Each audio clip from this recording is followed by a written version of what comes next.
जिसमें ये दोष 18, इसे प्रमाद कहते हैं, मद कहते हैं, ये निश्चित उसका पतन करा देते हैं। पहला, कर्तव्य अकर्तव्य के विषय में विपरीत धारणा होना भारी दोष है। इसीलिए सत्संग और शास्त्र स्वाध्याय करना ही चाहिए, जरूरी है। जैसे प्राणों के पोषण के लिए अन्न, जल, वायु जरूरी है, ऐसे ही हमें जीवन यात्रा के लिए सत्संग जरूरी है, शास्त्र स्वाध्याय जरूरी है। मुझे क्या करना चाहिए, क्या नहीं करना चाहिए, इसका ज्ञान होना चाहिए। हम कोई पशु नहीं है, मनुष्य शरीर है। कर्तव्य अकर्तव्य के विषय में विपरीत धारणा, ये करना चाहिए, ये नहीं करना चाहिए, ऐसी उसकी कोई धारणा नहीं। जो मन में आया सो कर रहे हैं, ये क्या है? प्रमादी मनुष्य का लक्षण है। अहंकारी, मद दोष से युक्त ये पतन को प्राप्त होता है, दुख को प्राप्त होता है। दूसरा, असत्य भाषण में सुख मानना। देखो, क्या झूठ बोलने के बाद आपको जलन होती है? मैंने क्यों झूठ बोला? आपका हृदय जलता है? नहीं। तो प्रमाद स्थिति है। मद रूपी दोष के ये 18 लक्षण बता रहे हैं जो नाश कराते हैं, पतन कराते हैं। तो झूठ एक तो बोलिए मत। कहीं ऐसा अवसर हो, किसी के प्राण बच रहे हो, किसी का बहुत मंगल हो रहा हो, तो चलो बोल देते। व्यर्थ में केवल झूठे ही लेना, झूठे ही देना, झूठे ही भोजन, झूठ चबेना, व्यर्थ का प्रपंच। झूठ क्यों बोलते हैं? झूठ राधा राधा राधा, उचित बोलो। कई लोगों का मानना है कि झूठ के बिना व्यापार ही नहीं चलेगा। नहीं नहीं, ऐसा नहीं। आपकी मान्यता है ऐसी, लेकिन ऐसा नहीं है। आपकी मान्यता है, आपने असत्य को स्वीकार कर लिया, इसलिए ऐसा आपको अनुभव हो रहा है। आप सत्य पे चलिए, उचित मुनाफा लीजिए। सबको ही जानता है व्यापार मुनाफे के लिए किया जाता है, परिवार पोषण उसी से होता है। तो ऐसा नहीं कि उसमें आप झूठ बोलें कि कसम से कहते हैं 120 का लाए हैं, बस आपको कोई मुनाफा नहीं, 120 का दे देंगे। घर के हो आप, ले नहीं नहीं, हम 110 अब इसके नीचे नहीं। अब कहां गई तुम्हारी कसम? अभी बोल ले बे, मतलब झूठ। हम कितने का लाए तुम्हें मतलब नहीं, मैं 120 का देंगे आपको, लेना हो ले, चले जाइए। हमारी दुकान में फिक्स रेट है, अली खत्म। जब लोग जान जाएंगे कि आप सत्य से चलते हो, उचित मुनाफा लेते हो, कोई मोल भाव करने वाले की जरूरत नहीं। हाँ, थोड़ा ये कि बेईमानी से 150 रुपया ज्यादा आ जाएंगे, तो जाके लाखों का हिसाब बना देंगे निकलने का। ये भी तो दिमाग में रखो। हाँ, वो हिसाब ऐसा बनाएंगे, लाखों रुपया दवाइयों में जाएगा। होश में, अधर्म के द्वारा कमाया हुआ धन न इस लोक में सुख देता है न परलोक में। कह रहे हैं कि असत्य भाषण, झूठ बोलना। तीसरा है सबके गुणों में दोष दृष्टि देखना। जहां किसी की बड़ाई सुनी, शुरू हो गए कमी देखना। दोष है जैसे मदिरा पीना, व्यभिचार करना, जुआ खेलना, हिंसा करना, धर्म विरुद्ध आचरण करना, ये दोष है। इनको अपने अंदर से त्यागना है। दूसरा कोई हमारा मित्र है तो उसको सलाह दे देते हैं कि आज सत्संग में सुना है, ऐसे ऐसे दोष नहीं करने चाहिए। पर अपनी क्या वृत्ति होती है कि जो वास्तविक प्रशंसनीय है, सद्गुणी, उनमें भी दोष दर्शन करना, कहीं ना कहीं छिद्र देखना और उसको विस्तार पूर्वक वर्णन करना। जो तीसरा ये पतन का मार्ग का दोष है, सबके गुणों में दोष निकालना। चौथा, हर समय स्त्री विषयक कामना से युक्त रहना। जिधर दृष्टि जाए, जहां भी स्त्री शरीर में, बस गलत भाव से देखना। पांचवा है सदा धनोपार्जन में ही वृत्ति लगाए रखना। धनोपार्जन के लिए शारीरिक सेवा, श्रम आवश्यक है, जो आपको मिला है, लेकिन मन रखो जहां कृपा निधाना। चित्त वृत्ति प्रभु के चरणों में लगाओ। अगर चित्त वृत्ति भी धन के चिंतन में लगी, शरीर भी धन की क्रियाओं में, तो फिर भोग बुद्धि रहेगी, योग बुद्धि तो रहेगी नहीं। तो मनुष्य जीवन का लाभ क्या मिला? और जब केवल धन चिंतन की वृत्ति आती है तो धर्म अंतर्ध्यान हो जाता है। छठवां, भोग इच्छा। रसेंद्री, जनेन्द्री, नेत्रेंद्री, श्रवणेन्द्री, घ्राणेन्द्री, इनका केवल एक ही लक्ष्य, भोगो भोगो। हम भोगों को नहीं भोग रहे, भोग हमें भोग रहे हैं। प्रतिपल हमें नष्ट करते जा रहे हैं।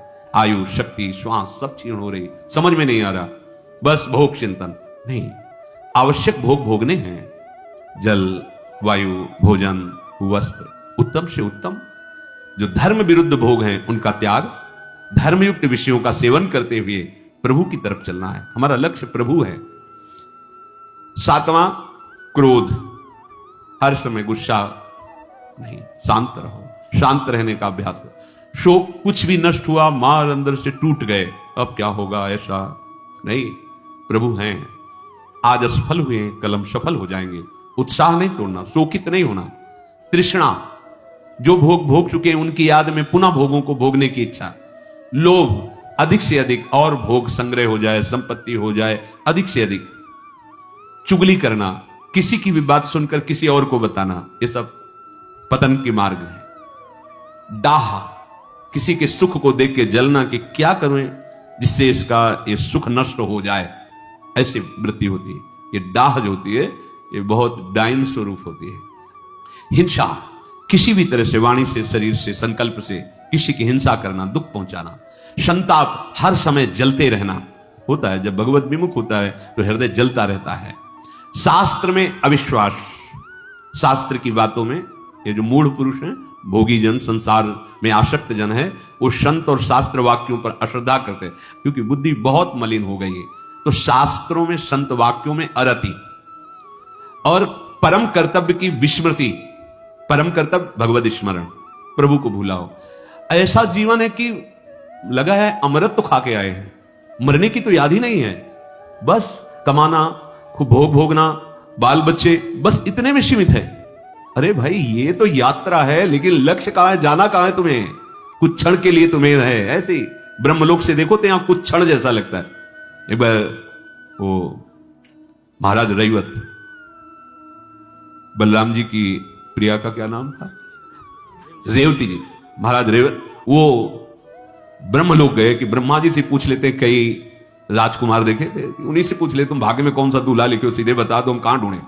वहां गए तो वहां नृत्य हो रहा था, थोड़ी देर रुके रहे। जब नृत्य आदि हुआ तो ब्रह्मा जी को प्रणाम किया, कैसे आए? बोले पुत्री ब्याह योग्य है, दो चार कुल के राजकुमार देखे हैं, उनमें से कौन है आप ही बता दो, क्योंकि भाग्य रचयिता तो आप ही हो।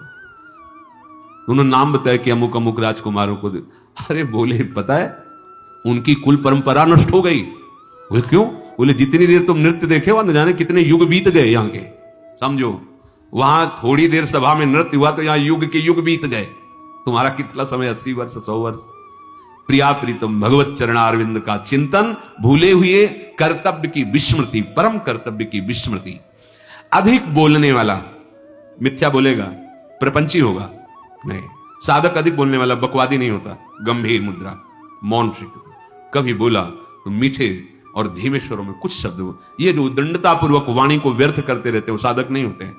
हास परिहास और ऐसे उद्दंड नहीं, गंभीर।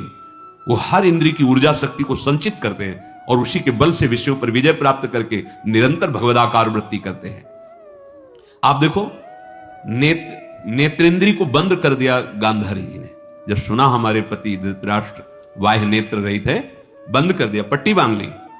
देखो कितनी ऊर्जा शक्ति एकत्रित कर ली। जब महान महाभारत का युद्ध हो, देखा कि भगवान श्री कृष्ण उधार हैं तो मुश्किल हो जाएगा दुर्योधन को बचना। उनका बेटा तू निर्वस्त्र होके आज, आज मैं पट्टी खोलूंगी अपनी आंखों की, तुझे देखूंगी, मेरी जहां दृष्टि पड़ेगी वज्र का शरीर हो जाएगा तेरा, क्योंकि मैंने नेत्र शक्ति को रोका है।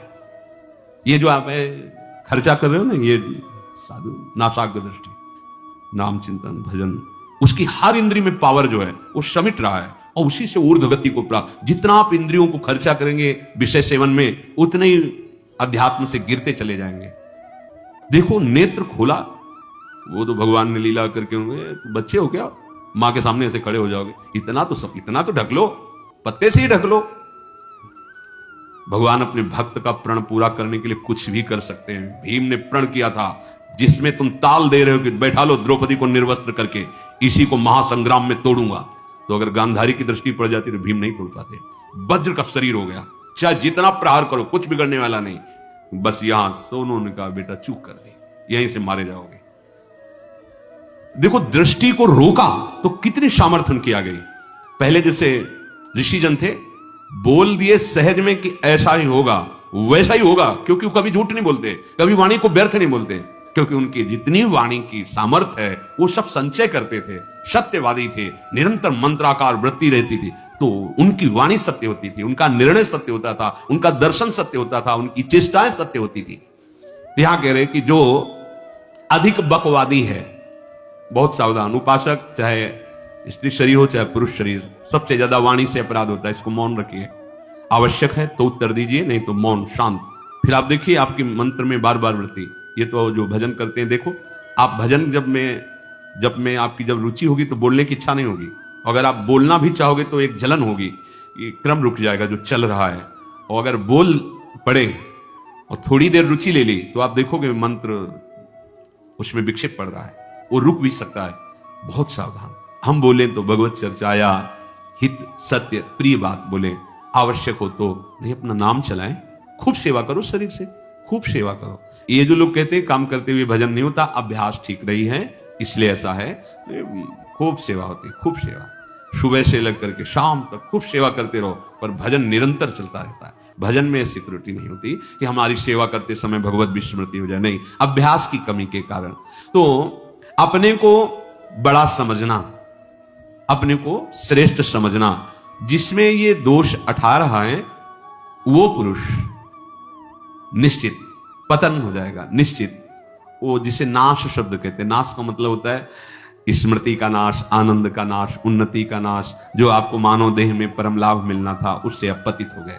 तो पहला है कर्तव्य अकर्तव्य के विषय में विपरीत धारणा, दूसरा है असत्य भाषण, तीसरा है गुणों में दोष दृष्टि, चौथा है स्त्री विषयक कामना का ही चिंतन करना, पांचवा है सदा धनोपार्जन में ही लगे रहना, छठा है भोग इच्छा, सातवां क्रोध, आठवां शोक और नवां तृष्णा, 10वां लोभ, 11वां चुगली करने की आदत, 12वां डाह, 13वां हिंसा और 14वां संताप, 15वां शास्त्र में अरति और 16वां परम कर्तव्य की विस्मृति, 17वां अधिक बकवादी और 18वां अपने को सबसे श्रेष्ठ मानना। इन 18 दोषों से अपने को बचाकर अपनी उपासना को परिपक्व करे। भजन करना कठिन, करके बचाना कठिन, बचा के पचाना कठिन, पच जाए तो सिद्ध पुरुष हो जाए, भगवत साक्षात्कार हो जाए। पहले त्रिगुण के रचे हुए तीनों देह, तीनों लोक, इनसे राग रहित होना, ये बड़ा ऊंचा महाभाव महाप्रेम है। रसम राधायामा भजत किल भावम ब्रजमणौ, ये बहुत दिव्य भाव है। इसका बड़े बड़े महापुरुष जन भावना भी नहीं कर सकते, ऐसा एकांतिक रस वृंदावन का है। वैकुंठाधिपति भगवान नारायण, उनके पार्षदों का अपार वैभव सुख यहां के सखा भाव वालों को भी नहीं रुचता है। ब्रज के सखा भाव वालों को भी वैकुंठाधिपति का वो महाऐश्वर्य महामहिम रुचता नहीं। फिर आगे वात्सल्य और कांता भाव तो कहना ही क्या है, फिर ये तो महामाधुर्य रस है, महाप्रेम, परम आनंद मोद। तो जिसके हृदय में सत्संग से बात बैठ गई कि तीनों लोकों में कहीं नित्य सुख नहीं है, अनित्य माया रचित, माने दिखावा, दिखाई दे रहा है नहीं। यहां से लेके ब्रह्मलोक, आ ब्रह्म स्तंभ पर्यंतम सर्वम मायामयम जगत। मां माने नहीं, या माने जो है नहीं वो दिखाई दे रहा है, जो है उसे ढक दिया, इसी का नाम माया है। आ ब्रह्म स्तंभ पर्यंतम, तिनके से लेके ब्रह्मलोक तक, स्थूल सूक्ष्म कारण तीनों देह, ये त्रिगुणात्मिका प्रकृति से ही प्रभावित है। उपासक जब इस कोटि का चिंतन करता है कि तीनों लोकों के भोग सुखों का त्याग, विश्ववत ब्रह्मादि के भोग सब विषम लागता है, और तीनों देहों से अपनापन खत्म, स्थूल सूक्ष्म अंतःकरण आदि कारण स्वभाव, ये बहुत बड़ी बात हो गई उपासना की। ये इसीलिए गुरु कृपा, ऋषिकों की कृपा, श्री जी की कृपा मनाई जाती है। तीनों शरीरों से राग रहित होना बहुत कठिन है। यद्यपि कहीं कोई बंधन नहीं, हम ही ने स्वीकार किया है, अस्वीकृति होना बहुत कठिन है। स्वीकृति हो गई, मैं स्त्री हूं, मैं पुरुष हूं, मैं गोरा हूं, मैं काला हूं, आदि आदि। स्वीकृति हो गई मन में तदात्म, बुद्धि का निश्चय, मन का संकल्प विकल्प, चित्त का चिंतन, अहम का कर्ता भोक्ता भाव, स्वीकृति, ये मैं ही हूं, मेरा स्वभाव, ये हमारी गलत स्वीकृति हुई है, स्थूल में, सूक्ष्म में, कारण में। हमारी गलत मांगे इंद्रियां मन करने लगे कि बाह्य भोगों में परमानंद है, ये भ्रम बैठ गया। जो भ्रमित है उनको ये बात ही समझ में नहीं आएगी, ऊपर से निकल जाएगी। अध्यात्म है, ये सत्य सच्चिदानंद प्रभु का मार्ग है, मायाकृत मार्ग थोड़ी कि तुम्हारी प्राकृतिक बुद्धि इसमें निर्णय कर पाएगी। जब तक भजन के द्वारा असाधनों का त्याग करके ये अंतःकरण पवित्र नहीं हुआ, तब तक इस बात की सोच भी नहीं आएगी हृदय में। पर बड़े भाग्यशाली हैं अपने लोग कि अपने को कथन श्रवण करने का सौभाग्य मिल रहा है। श्रीपाद कह रहे हैं, प्रकृत्यंतम गत्वा जड़ मनित दुखात्म शकलम। अनित माने झूठा, जितना कुछ ये रचना है ये सब मिथ्या है। वेद भी कहते हैं, उपनिषद भी, ब्रह्म सत्यम जगन मिथ्या। भगवान शिव भी कहते हैं, उमा कहूं मैं अनुभव अपना, सत हरि भजन जगत सब सपना। ये अनृतम झूठा है। कहां लग रहा है अपने को झूठा है? स्वप्न कहीं झूठा लगता है स्वप्न देखने वाले को, जगने वाले को झूठा लगता है। जो जग गया तब उसे मिथ्या लगता है। तो जिसके हृदय में शुद्ध सच्चिदानंद ज्ञान का प्रादुर्भाव हुआ, वो देख रहा है कि ये संपूर्ण जगत सत्य है, इसमें तो ब्रह्म, और ये जो नानात्व है ये भ्रम है, ये झूठा है। ये जड़ अनृतम दुखात्म शकलम। इसका जितना तुम चिंतन करोगे तुम्हारी बुद्धि में जड़ता आने लगेगी। प्रभु के नाम का, प्रभु के रूप का, लीलाओं का, गुण का, धाम का चिंतन करोगे, दिव्यता आने लगे। नाम जपत आई सब सोई, देव सुबुद्धि कृपा करि मोहि। जैसे जैसे नाम जप करोगे सब ज्ञान प्रकट होने लगेगा। भगवद आश्रित होकर नाम जप करते हुए असाधनों का, धर्म विरुद्ध आचरणों का त्याग, तो पवित्र बुद्धि से फिर ये बात आपको समझ में आएगी। संपूर्ण जगत कैसा है? दुखात्म शकलम। भगवान कह रहे दुखालयम अशाश्वतम। जो भगवान बोल रहे हैं, महापुरुषों को वही अनुभव हो रहा है। पवित्र बुद्धि है, हमारी अपवित्र बुद्धि है तो हमें शरीर अच्छा लगता है, शरीर के भोग अच्छे लगते हैं, शरीर संबंधी प्राण प्रिय लगते हैं। ऐसा लगता ही नहीं कि मरना है, जाना है यहां से। हम यहां जो करने आए हैं वो कर नहीं रहे, जो नहीं करना चाहिए वो कर रहे हैं। तो मृत्यु की बात सोचते ही भयभीत हो जाओगे। देखो अंदर बातें बनाना अलग बात है, अहंकार से कुछ भी बोल दो, लेकिन एकांतिक हृदय में चिंतन करके देखो मरना है, कैसा लगता है? भयभीत हो जाओ।